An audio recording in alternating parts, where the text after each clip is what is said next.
ఐనవోలు గ్రామంలో బీఆర్ఎస్ అభ్యర్థి గడ్డం రఘువంశీ ఎన్నికల ప్రచారం. హన్మకొండ జిల్లా ఐనవోలు గ్రామంలో స్థానిక సంస్థల ఎన్నికల ప్రచారం జోరుగా సాగుతోంది.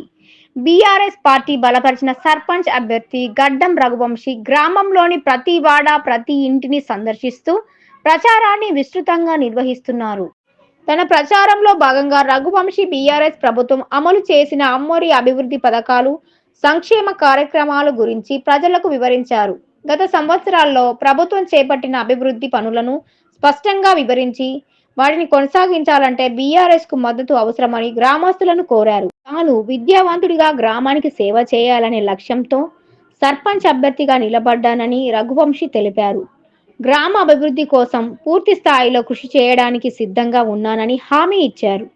అంతేకాక గ్రామ ప్రజలు బీఆర్ఎస్ ప్రభుత్వం చేసిన అభివృద్ధిని దృష్టిలో ఉంచుకుని పార్టీ బలపరిచిన అభ్యర్థిగా తనకు కేటాయించిన కత్తెర గుర్తుకు ఓటు వేసి అధిక మెజార్టీతో గెలిపించాలని రఘువంశీ కోరారు.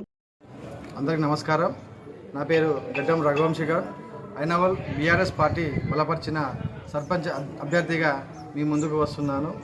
మా బీఆర్ఎస్ పార్టీ గత 10 సంవత్సరాల్లో అనేక కార్యక్రమాలు చేసి ప్రజల యొక్క మన్ననలు పొందింది. ఇలా గ్రామాలలో మా బీఆర్ఎస్ పార్టీ అంటే ఒక స్వర్ణయుగంగా చెప్పుకోవచ్చు. గ్రామాలకు సంబంధించి అనేక కార్యక్రమాలు చేసింది.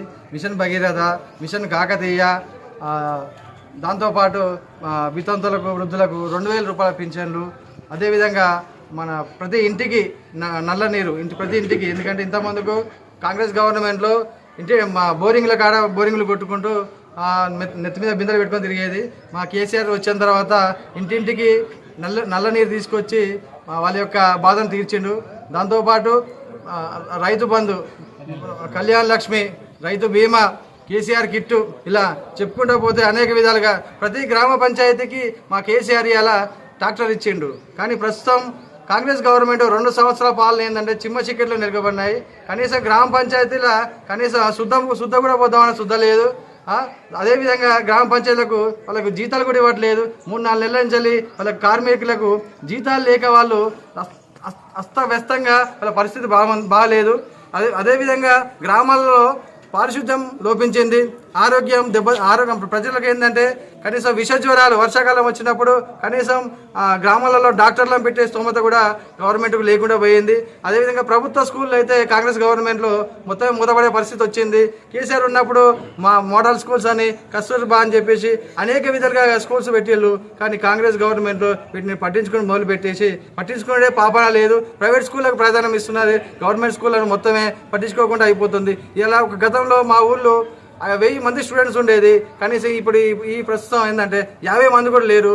ప్రభుత్వ పాఠశాల అనేది మూతపడే విధంగా ఉంది. అదేవిధంగా మా గ్రామంలో చెప్పుకోవాలనుకుంటే మా ఐనవోలు గ్రామంలో ఒక యువకునిగా, ఒక విద్యావంతునిగా, మలిదశ తెలంగాణ ఉద్యమంలో పోరాటం చేసిన వ్యక్తిగా ఈరోజు మా గ్రామంలో అనేక సమస్యల మీద నేను గత 2-3 సంవత్సరాల నుంచి పోరాటం చేసుకుంటూ ఈరోజు నా గ్రామ అభివృద్ధి కోసం నేను నా యొక్క ఉద్యోగాన్ని వదిలేసి ఈరోజు గ్రామానికి సేవ చేద్దాం ఉద్దేశంతో ఈరోజు వచ్చాను. దయచేసి ప్రజలారా, మంచోడెవడో ముంచోడెవడో దయచేసి గుర్తించండి. అదేవిధంగా నేను గౌడ కులానికి సంబంధించిన వ్యక్తిని. గతంలో అనేక సమస్యల మీద నేను పోరాటం చేసి మా కులాన్ని డెవలప్ చేశాను. అదేవిధంగా గ్రామాన్ని కూడా డెవలప్ చేసే ఉద్దేశంతో ఈరోజు వచ్చాను. దయచేసి ఒక అవకాశం ఇవ్వండి. కత్తెర గుర్తుకు ఓటేసి నన్ను అదేవిధంగా ఒకసారి ప్రజలకు ఒకసారి విజ్ఞప్తి ఏంటంటే, ఇది సర్పంచ్ ఎలక్షన్లు అనేది పార్టీకి సంబంధించినవి కాదు, వ్యక్తికి సంబంధించినవి. వ్యక్తిని బట్టి ఈరోజు ప్రజలు ఎన్నుకోవాల్సిన విజ్ఞప్తి.